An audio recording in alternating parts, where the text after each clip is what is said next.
This is my journey.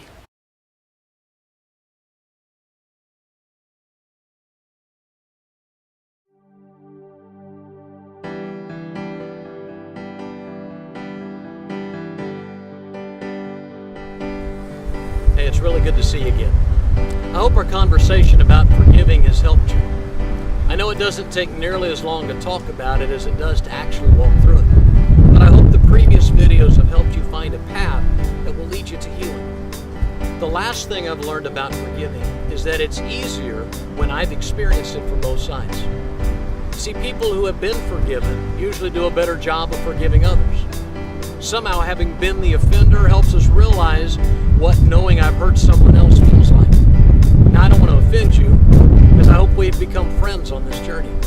But if you're honest, you probably have to admit that you've done a few things in your life that need forgiving. Maybe you went through this whole I'm sorry journey and whoever you hurt forgave you, and so you went forward.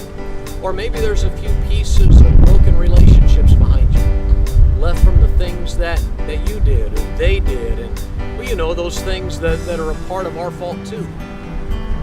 I'm not asking you about them or wanting to stir up any old guilt. I just suppose that there's something there, that you know what it means to be forgiven, or at least to need to be. If you do, then you have a basis for compassion for those who might offend you tomorrow. If you do, then maybe the forgiveness you've received can help give you the strength to give some of it to others. You know, the old give what you get kind of choice. It's interesting that the Bible tells us that God's first step toward relationship with us is to offer us forgiveness. Forgiveness for the failures that are in our lives. Yeah, the Bible. You see, everything I've told you about forgiveness is in there. God is the ultimate genius on the subject, and He's proven to be the world's best forgiver. One of the things you'll find in the Bible is God's list. I mean, you remember the paper we had with our feelings on it? Well, there's a few pages in there that read like His list. There are ways that some of our choices have hurt others, and even some of them have proven to be sins against God Himself. But God did what I tried to help you do. He chose to forgive. Not because we deserve it, but because He loves us. He even said that if we confess those failures to Him and want to have a relationship with Him, He would make that happen. In fact, He did.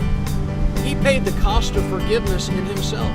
Since violating God's ways leaves us deserving death, He took care of that Himself through the death of His Son, Jesus. Now, I don't know everything you've done or everything that's been done to you, but I do know that if you let God forgive you, that forgiveness will really help you forgive those who've hurt you. And you're going to need the help. Because honestly, this whole forgiveness thing is a God-sized challenge. Let me conclude our journey by telling you that forgiveness can change your life. It certainly changed mine. I've walked this road from both sides, and I hope you will too. Don't let someone else's yesterdays hold you back today, and don't let your own failures keep you from the life God made you to love. Ask God to show you how He forgives. And it's really amazing. All you got to do is just be honest with Him. Just own up to those things. Confess your sins to God, and He will forgive you. And when He does, it's amazing how you now begin to find the strength